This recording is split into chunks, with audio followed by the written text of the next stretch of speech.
Step number 4 of Motivate Yourself to Succeed. Work your customized plan towards your goal. So, you have a vision, you've got your plan, and you know the reasons you chose to pursue a particular goal. Now what? Well, it's time to get to work. And this is where the real fun begins, because we're going to start working towards your ultimate goal. Now, don't know where to start? Just follow the plan. Oh, you knew that. Seriously though, start with 1 foot forward and go from there. Progress in the beginning doesn't need to be anything more than just something moving you forward. It'll get easier, per se, as you get into it. That's called momentum. Work on your plan, either in the open, if desired or required, or in private, if possible. We talked about this already. Either people know about your plan or your vision, and or you want them to, or you don't. Otherwise, in the beginning, everything is on lockdown. No one is to know anything until you deem it to be the right time to bring them in on what you're up to. Better to hear words like, "Oh, I never knew you were working on this," versus, "Are you sure you know what you're doing? I don't think you can make it." You pick which words you'd rather hear. Also, for progress's sake, it will be important that something gives during this initial launch or quest to reach your goal, specifically in the beginning to get yourself going. Sometimes sacrifices need to be made to ensure that your goal can be accomplished in a reasonable period of time. That time will vary depending on circumstances, such as cease and desist or limit pleasurable activities or outings on the weekend or at night. Now, if you have a family, that's a little different. The idea here is to work as many hours as possible and as fast as you can on this plan to reach your ultimate goal sooner rather than later. For example, watching almost any TV is a big time waster. I had a friend of mine recently say to me, "Bart, I want to get back to reading books. I used to read a book a month." And I'm like, "Don't you dare. Don't you even dare do that. You need to finish this other thing first, because if you get it done, it'll work for you while you're sleeping, or while you're reading. Don't do things that kill time and give nothing back towards what you're working on. Think of it like this. Would you rather spend your days basking in the glory of your attained goal? Or would you rather relax 20 to 30 hours a week watching TV or doing whatever unrelated to your ultimate goal? That is 20 hours of wasted time per week. That's like 80 hours a month you could be working on your goal or your plan. Better to spend that time advancing than baby stepping your way towards your goal, working on it only a few hours a week. I remember a friend of mine, he was writing a book. He worked on it on the weekends. Took him like 5 years. I'm exaggerating to make my point. You got to pull out all that fun stuff, all that outing, stuff that involves people. You got to hide.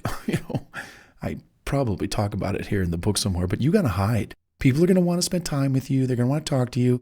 You need to go on lockdown and tell people that. Tell people, "Hey, I'm going on lockdown for a few days, a week, a month.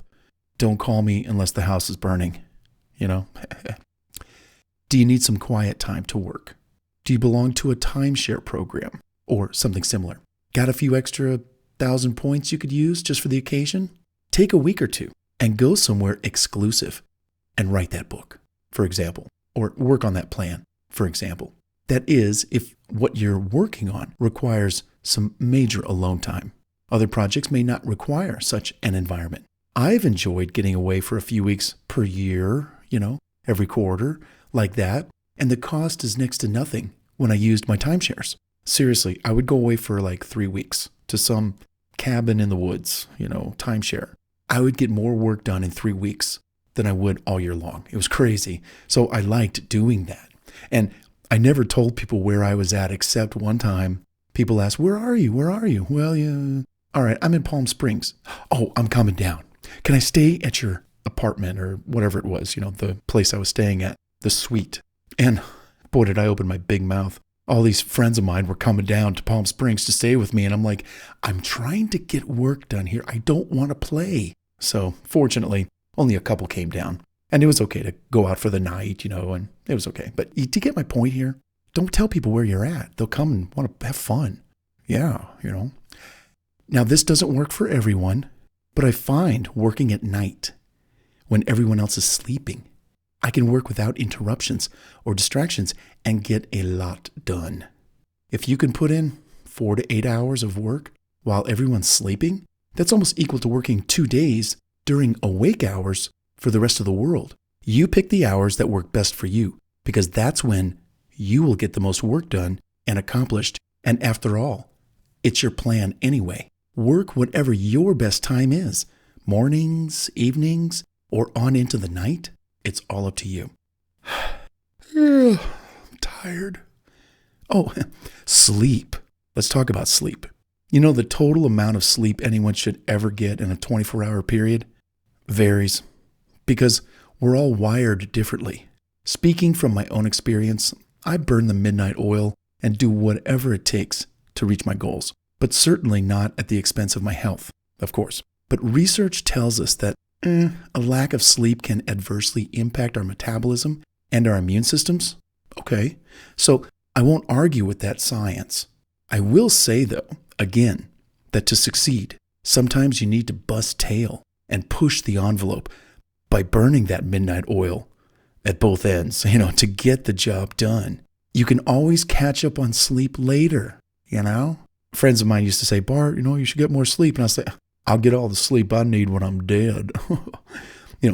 That is like my favorite line, And another favorite expression, someone spoke to me once, actually it was a famous rock star, who said, we'll get all the dirt napping when we need later, when we're dead, right? So for now, let's rock and roll all night and party every day. So the point is, I do want you to get your sleep, but I also want you to push yourself because you might realize, wow, maybe I can go on 6.5 hours and not 9 or 8. Maybe I don't need that much sleep per se. It all depends on you. But do what you can to work as long as you can, as much as you can, with as little sleep as possible. No, I'm just kidding you. You be the judge and jury in that area. It's your body. Be good to it. To the degree you sacrifice and burn the midnight oil, so to speak, will you reap the benefits and advance past your competitors? I love that part. You see, my competitors sleep normal hours. They get their 7 to 10 hours in per day or whatever. Not me. I sleep when they're not productive, which means from the hours of 5 a.m. to 11 a.m., they're not really doing much. They're waking up, they're taking the kids to school, catching up on the news, drinking their coffee. They don't get started until about noon. So from about 9 p.m. to 4 a.m., I might be working. But I was also working during the day from 11 a.m. to 7 p.m. with your breaks in between and errands and outings and lunches and dinners. I get that. But as best I can, I'll be trying to do some work and get caught up and do things when my competitors are playing and sleeping and having a good time. That's when I'll be burning the midnight oil, working on the weekends, working on a Friday night, and I'll be getting ahead. You multiply that by days, weeks, months, years, and you are way ahead of the competition, my friend. Work when you are most productive. For some, it's the morning. For some, it's at night. Get away from people if that's what it takes. Tell them, oh, I'm going to go do an errand. I'll be right back. Don't tell people exactly what you're doing. Just give them, see my left hand. I'm going to go work on the right hand. Just give them something that they understand.